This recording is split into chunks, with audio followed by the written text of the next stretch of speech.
요즘에 하루에도 몇 번씩 기가 막히는 소식이 들립니다. 그 중심에는 김건희 씨와 영적 대화를 한다는 명태균 씨가 있습니다. 이처럼 엉터리 같은 상황 어디서 많이 본 것 같지 않습니까? 8년 전과 똑같습니다. 그때나 지금이나 탄핵의 경랑이 몰아치고 있습니다. 지난 주말 서울에서는 민주당의 국정농단 규탄 및 특검 촉구 집회가, 대구에서는 조국혁신당의 탄핵다방이 열렸습니다.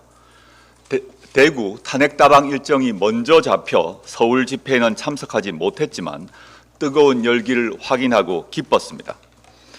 대구 열기도 그에 못지않았습니다. 탄핵 아메리카노를 나눠드리는데 대구 시민들께서 대박 대박라고 외치셨습니다.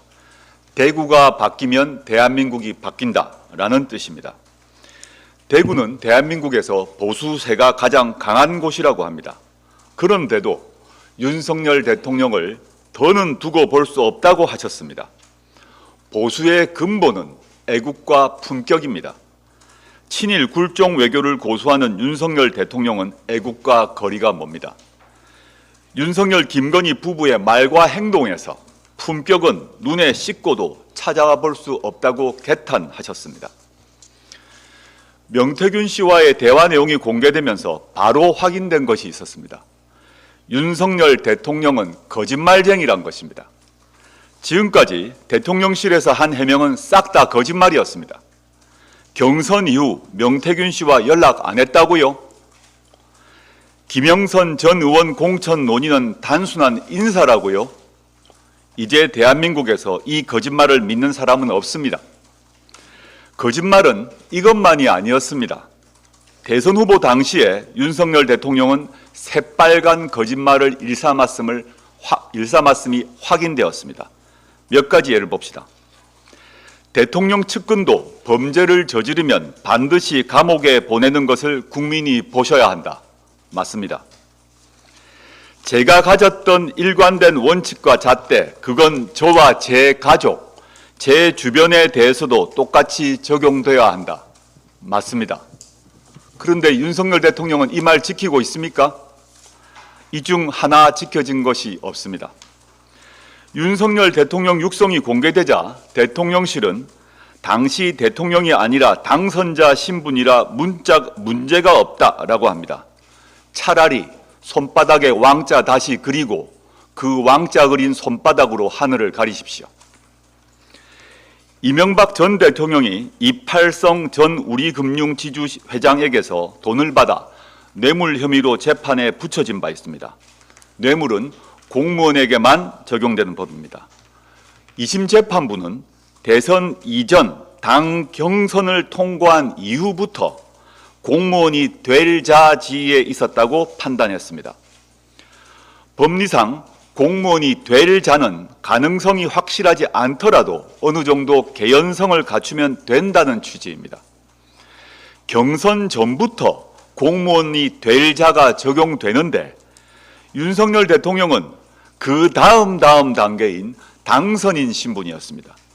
또 공천 발표는 대통령 취임일에 났기에 사건의 연속성이 있습니다. 공직선거법도 봅시다. 공직선거법 구조에 따르게 되면 대통령 당선인은 당연히 기타 정치 중립을 지켜야 하는 자에 해당됩니다. 또 한 말씀 더 드리겠습니다.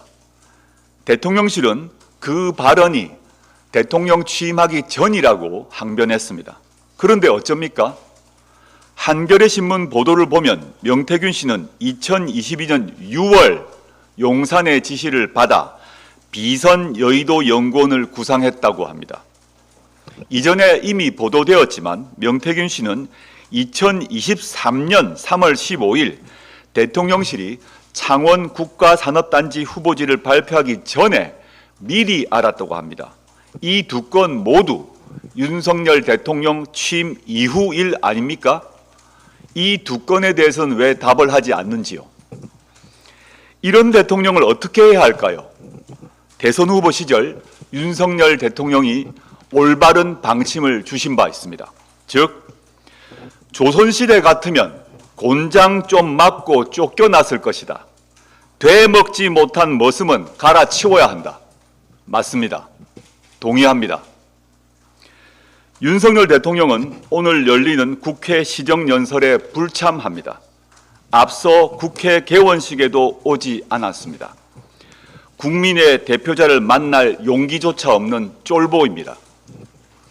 한동훈 국민의힘 대표는 그간 제대로 된 입장조차 내지 못했습니다. 김건희 특검법을 받을 용기는 전혀 없습니다. 간만 보는 간동훈이 된 것입니다. 이제 보수 진영과 국민의힘도 택일해야 합니다. 탄핵이냐 방탄이냐 그것이 문제입니다. 김건희 윤석열 정권을 지키려다가는 같이 몰락할 것입니다. 지리산 도사를 자처한 명태균 씨는 2021년 7월쯤 윤석열 당시 대선 후보에게 취임하면 2024년 총선에 개헌하고 물러나라 라고 말했답니다.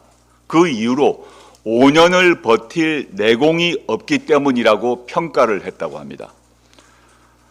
주술을 신봉하는 윤석열, 김건희 두 사람은 이 도사의 말을 이제 들으시길 바랍니다.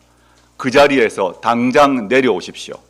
내공이 없는 당신들이 있을 자리가 아닙니다. 조국신당의 탄핵 세빙선은 좌고우면하지 않고 직진할 것입니다. 다음 달까지 17개 시도에서 탄핵 당위성을 알리는 탄핵 다방을 엽니다. 7일 목포, 13일 여의도, 22일 전주, 29일 제주에서 개최합니다. 또 매달 검찰 해체, 윤석열 탄핵 서초동 집회를 열 것입니다. 탄핵 소추안 초안을 이달 안에 발표하겠습니다. 이 초안은 추후 국민께서 직접 문구를 보태고 수정하는 국민 참여형 신문고용 탄핵 소추문이 될 것입니다. 탄핵 사유가 되느냐, 혐의가 분명한가 등은 법률적 검토를 할 것입니다. 그러나 더 중요한 것은 국민의 의지입니다. 시민사회와 모든 정당은 단결해야 합니다. 때가 흐르면 바다로 흐르듯 광장에 다 모이실 것입니다. 8년 전 11월 100만 명이 모인 것처럼 말입니다.